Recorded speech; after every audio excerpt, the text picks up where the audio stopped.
So I'm going to talk to you about the James Webb Space Telescope, the challenges, getting it over the goal line.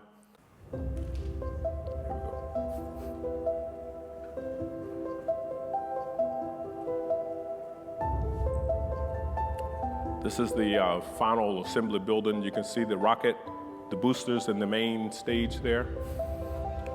Rockets are pretty big, and this is a big one.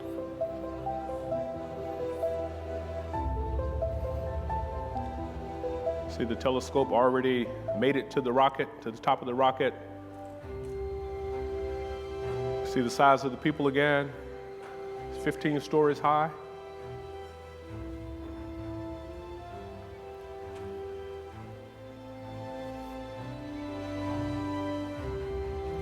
This is the first time the U.S. has flown a major satellite on a foreign contributed or purchased rocket.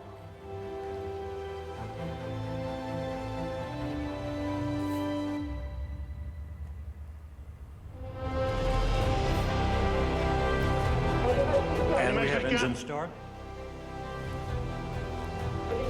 And liftoff.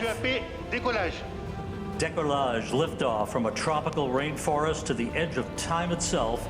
James Webb begins a voyage back to the birth of the universe.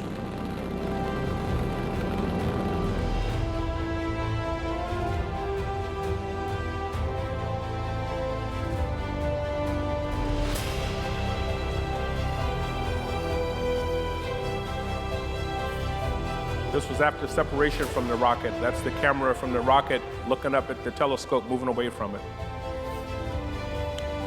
That's the solar array deploying.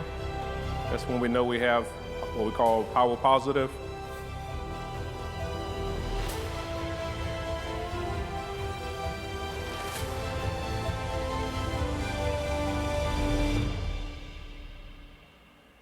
The James Webb Space Telescope, amidst applause here in the Mission Control Center, now taking its first steps in pursuit of cosmological discovery. It was Christmas Day. We had what we call 29 days getting out to Lagrange Point 2, 1 million miles from the Earth, and getting all of these things deployed, which was not trivial. And we were good and lucky. Everything worked almost flawlessly as far as deployments. So these were some of our first images. I won't get into the details of them. You've seen many of them. Go look at them online. But the clarity is just stunning compared to Hubble. Just stunning. And Hubble has been a workhorse for more than 30 years. Nothing like it. I mean, it was the big dog. And again, this is 100 times more powerful.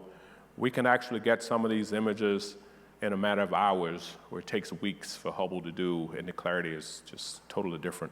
If you look at the bottom right, that's from one of the exoplanets. That's actual data and not an image from spectroscopy. You can get the composition, the elemental composition of these different planets. These are in other galaxies. And you know how big our solar system is. This is a long ways away.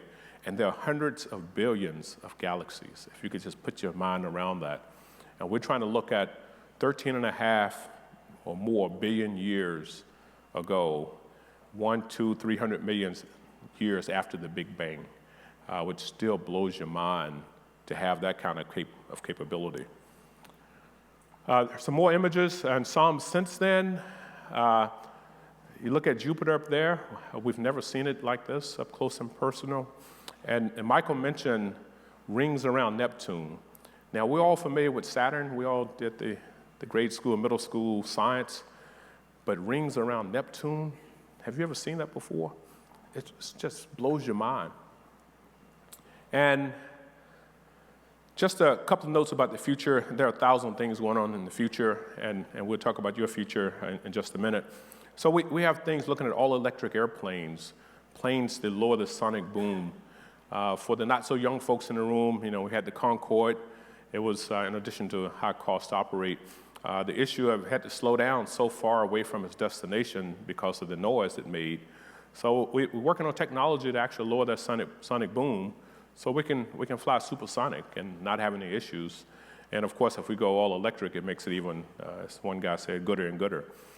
We have missions going to Venus, which some people, again, depending on age, we haven't gone to Venus in some people's lifetimes, young adult lifetimes. That's those missions on the bottom left. On the bottom right, we have missions right now we have a rover on Mars called Perseverance. It's picking up samples, putting it in a little tube and sealing it and dropping those samples on the surface. And we have Mars Sample Return Mission that's going to go pick up those samples in a few years and actually bring those samples back. And that's not trivial. And until just a few years ago, in the history of humankind, the US was the only one that successfully landed a satellite on the surface of Mars. Others have landed on Mars, but not successfully, so they ended up there. But more recently, some other countries have done it. It's not trivial. We've lost some as well. And of course, we have to go land, pick up samples, put them in a container so we don't bring any gook back, launch off the surface of another planet, which we haven't done before, rendezvous with another satellite and break the chain of contamination and have that satellite bring those samples back, crash in the desert, and so on. On the top right, Michael got out of that capsule pretty easy there. But if you go back to the Apollo era, we went to the moon, and Artemis is the twin sister of Apollo, as some of you might know, and we're trying to get back to the moon, have the first woman and person of color land on the moon, and hopefully we'll get that going pretty soon. And there's a big rocket might launch from here in about 3 weeks to be the first flight for Artemis to get us back to the moon. And with that, I'm just going to talk about a few things around Webb. I call them takeaways. Internally, we talk knowledge management, we talk lessons learned, and sometimes I just talk stories. So one of the big things, I had a lot of big challenges when I came in, and you've heard me tell the stories many times. I wasn't campaigning for the job. Actually, I was campaigning not to take the job, but I lost the campaign. Bad voting systems, right? So we got to work on this IT stuff. So how do you come in and change culture? How do you create culture? That was a challenge for me because I had to come in and hit the ground running. There was no time to waste. I mentioned stakeholders were not happy. The Office of Management and Budget at the White House, congressional folks were not happy. And who was the customer? Ultimately, the public. And the public was not happy, and we heard that through the media loud and clear. And certainly when we had the screws fall off, the noise got really loud, and it was not pretty. So I still have some scars on my back. I'll show them to you later. They ain't pretty even today. So one of my biggest challenges was getting alignment. And we've heard that through many different ways. Lisa talked about it earlier in the session across the hall. And again, to use a sports analogy, it's football season. You can have every person on the team doing the right thing with the right intentions, and the team is still not clicking. And normally the play doesn't work, you don't win the game, certainly don't go to the Super Bowl. And that was happening on our team. Everybody was doing the right thing. Incredibly smart people. I mean, incredibly smart. There's no shortage of smarts in NASA. But just little things just kept tripping us up. And it wasn't just the technician on the floor. It wasn't just the engineer doing the calculations or doing the design.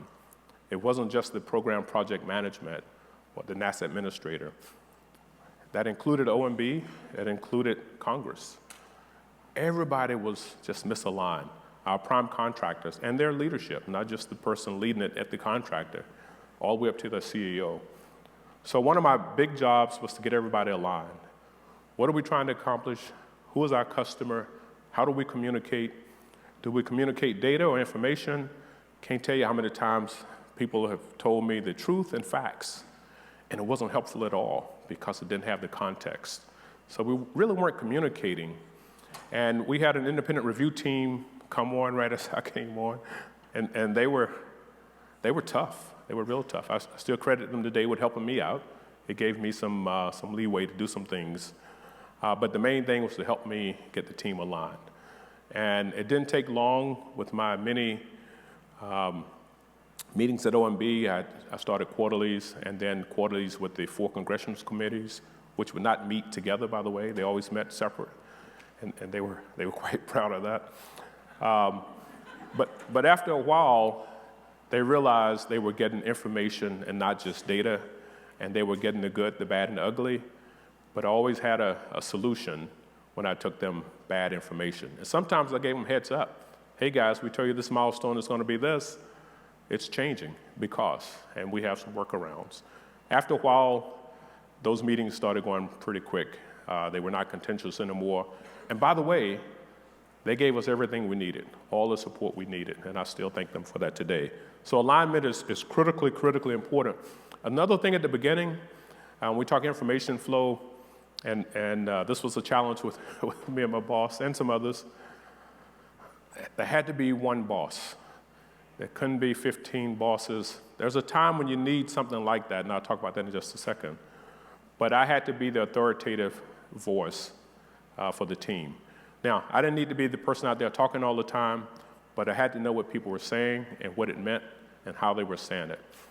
And again, after a while, it just paid huge dividends. So the same thing in your world.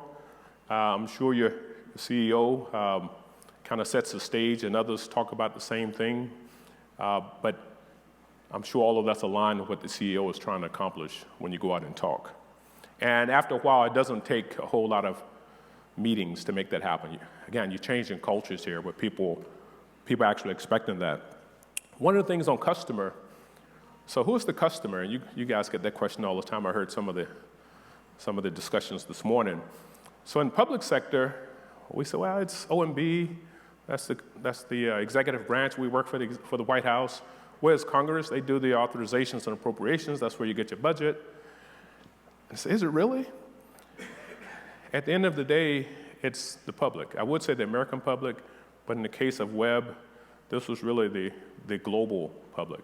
This is a global telescope, and actually the whole globe is really benefiting from this. We know these things, but it takes some reinforcing. Who is our real customer? And people would say, well, I don't care what the media says. Well, I don't care what the public says. Well, you need to start caring. That's the customer, right? So they determine what the next mission is going to be, and the next mission, and the next mission. And the other thing on the customer in this case was Webb. Everyone agreed, and it took a little bit of work, but not a lot. Everyone agreed the importance of Webb was just unprecedented when you look at advances in astrophysics, and also, in this case, the US being the preeminent leader in the world in astrophysics. It was almost like being the technological leader in the world during Apollo. It was at that actual scale. Those were the discussions that were happening on the 9th floor, the administrative suite, and OMB in Congress.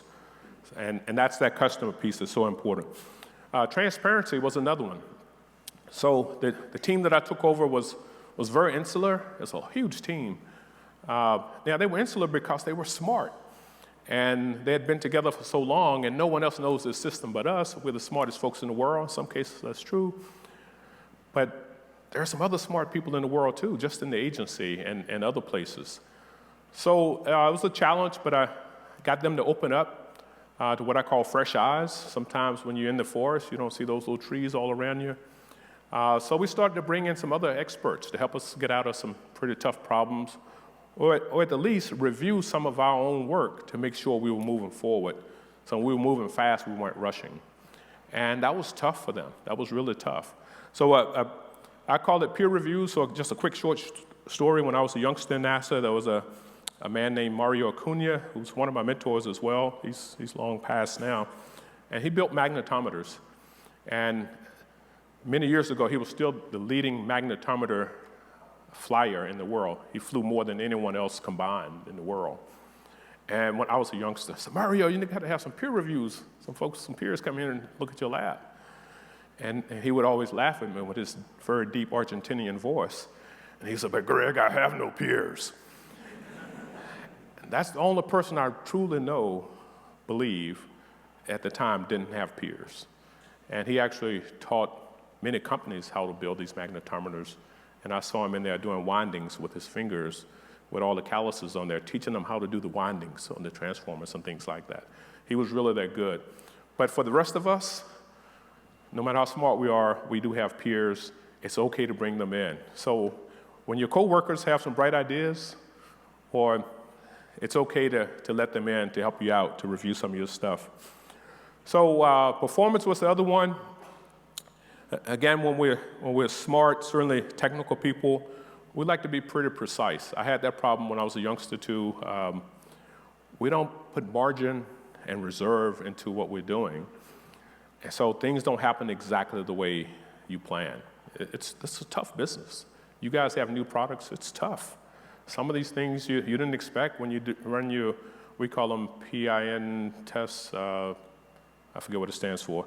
These intrusion tests on your systems, right? Sometimes you have failures. And you bring in some smart folks, they'll penetrate this stuff all the time, but it helps you fix it. And so these things are going to happen. You have to plan for them. We weren't good at that. We got much better at it. And so we always say, under-promise, over-perform. We got better at that as well. And I'm going to leave you with the future. So what is the future, certainly in our business, and what is the future in your business? So a couple of years before the pandemic started, I would just be on a lot of panels all over the place talking about the future of work. And you all probably started talking the future of work way back when. And there's nothing like an imperative, Apollo. There's nothing like an imperative, a pandemic. That shifted the way we all worked, right? When I started back traveling, there was no one in these hotels. I mean, they were ghost towns. And the one thing, the little electronic card on your phone, when you check in, I know I'm using all the wrong terms in your world.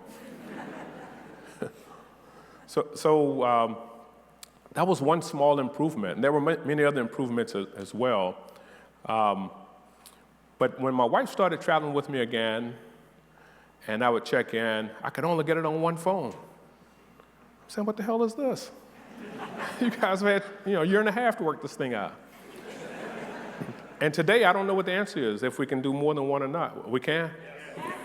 Y'all make me happy. Really, really make me happy. I was starting to doubt it here for a minute. So Hilton must have been the leader in that, because I can tell you some I still think may not be doing it. But that's another whole story. So what is that future? I talked about some of the future for us. Of course, we have this stuff called big data. I work with some people from Google, not in my day job, and some other stuff. And it's all about big data. Amazon is all about big data. And NASA is all about big data, especially getting all that data back and processing it as scientists and so on. So what are we doing with all this stuff, and how do we deal with it? You guys use big data for a lot of different reasons, looking at the customer, looking at a property, and so on. You have all of this PII, and that's one of your big things. I heard someone joking about the Marriott situation when they had the breach. It's a big deal. It's across every sector you can imagine. And at some point, it's almost like dying. At some point, it's probably going to happen to you, right? But how do you mitigate that and keep pushing it out into the future? And then lastly, I will say, no matter what we do, don't forget the customer. At the end of the day, it's really all about the customer. And as Lisa said earlier, if we do the right stuff on the front end, the back end will take care of itself. So let's not chase the data on the back end. And the late, great Marva Collins used to say, you start off today with the future in mind. So what does that future look like? When do we start? How do we get started? And how do we know we're there? And lastly, I'll say the future is always now. That's it. Thank you.